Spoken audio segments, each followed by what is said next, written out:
सेचेटाइजेशन, हिंदी में कहें तो पाउचीकरण। मान लीजिए नहाने के शैम्पू से लेकर के खाने के मसाले जितनी ज़रूरत हो उतना ही चाहिए। इसे आसान बनाने का काम किया पाउच ने। पाउच वो नहीं जो आप लैला मजनू समझते हैं, है ना, लैला मजनू नाम से आता है, उस वाले पाउच की बात नहीं कर रहे हैं।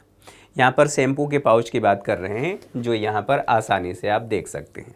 हालांकि पाउच का मतलब वहाँ पर भी वही है, उनकी क्रय क्षमता के हिसाब से उसको उपलब्ध कराना। फ़िलहाल के लिए हर व्यक्ति बड़ा शैम्पू का डब्बा नहीं खरीद सकता। इतने बड़े शैम्पू को ख़रीदने के लिए ठीक ठाक पैसा चाहिए, बाकी ज़रूरतों को पूरा करने के बाद।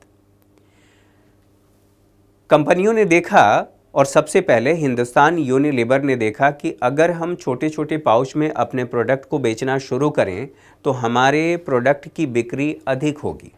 ग्रामीण क्षेत्रों में एक आम उपभोक्ता तक हम पहुंच सकते हैं, और चूंकि आम उपभोक्ता तक पहुंचेंगे और उनकी क्रय क्षमता के दायरे में होगी तो हमारे प्रोडक्ट की सेल भी बढ़ जाएगी। और यही काम किया हिंदुस्तान यूनिलीवर ने। 1970 के दशक की बात है जब उसने शैम्पू और जो डिटर्जेंट पाउडर है उनके छोटे छोटे पैकेट्स बनाना शुरू किया, बेचना शुरू किया। और यही कारण था कि अन्य जो प्रतिस्पर्धी उस कंपनी की थी, वे सभी प्रतिस्पर्धी कंपनियों ने भी छोटे छोटे पाउच बना करके अपने महंगे प्रोडक्ट बेचना शुरू कर दिया। इससे मार्केट में कंपटीशन बढ़ गया। लेकिन इसका फ़ायदा क्या हुआ? आम उपभोक्ता के नज़रिए से सोचें।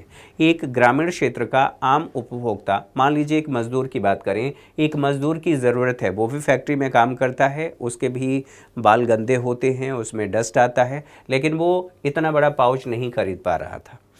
अब जब इतना छोटा उसके पास विकल्प मिल गया कि 1 रुपये में उस प्रोडक्ट को ख़रीद करके वो इस्तेमाल कर सकता है, स्वाभाविक सी बात है इसकी खपत बढ़ गई और इसका दायरा भी, अर्थात इस प्रोडक्ट के बाज़ार का दायरा भी बढ़ गया। तो जहाँ एक तरफ उपभोक्ता का फ़ायदा हुआ, वहीं दूसरी तरफ जो उत्पादक है उसका भी फ़ायदा हुआ। अच्छा, अब चूँकि ये छोटा पाउच है, कहीं भी आप जा रहे हैं तो आपके लिए इसे कैरी करना आसान है, ट्रांसपोर्टेशन सुरक्षित है और इसलिए एक उपभोक्ता के लिए काफ़ी लाभदायक है। और चूँकि कंपनी के लिए पैकेजिंग करना आसान है, पैकेजिंग करने के साथ साथ इसका ट्रांसपोर्टेशन करना आसान था, इसलिए इसका दायरा लगातार बढ़ता गया। तो अंत में सेचेटाइजेशन या पाउचीकरण एक आर्थिक प्रक्रिया है जिसमें कंपनियां अपने प्रोडक्ट को एक आम उपभोक्ता की ज़रूरतों को ध्यान में रख करके अफोर्डेबल बनाती हैं। और इसीलिए मैंने कहा making a product affordable for the poors. तो आज के सेशन में इतना ही। अगली क्लास में किसी अगले टॉपिक पर चर्चा करेंगे। तब तक के लिए नमस्कार।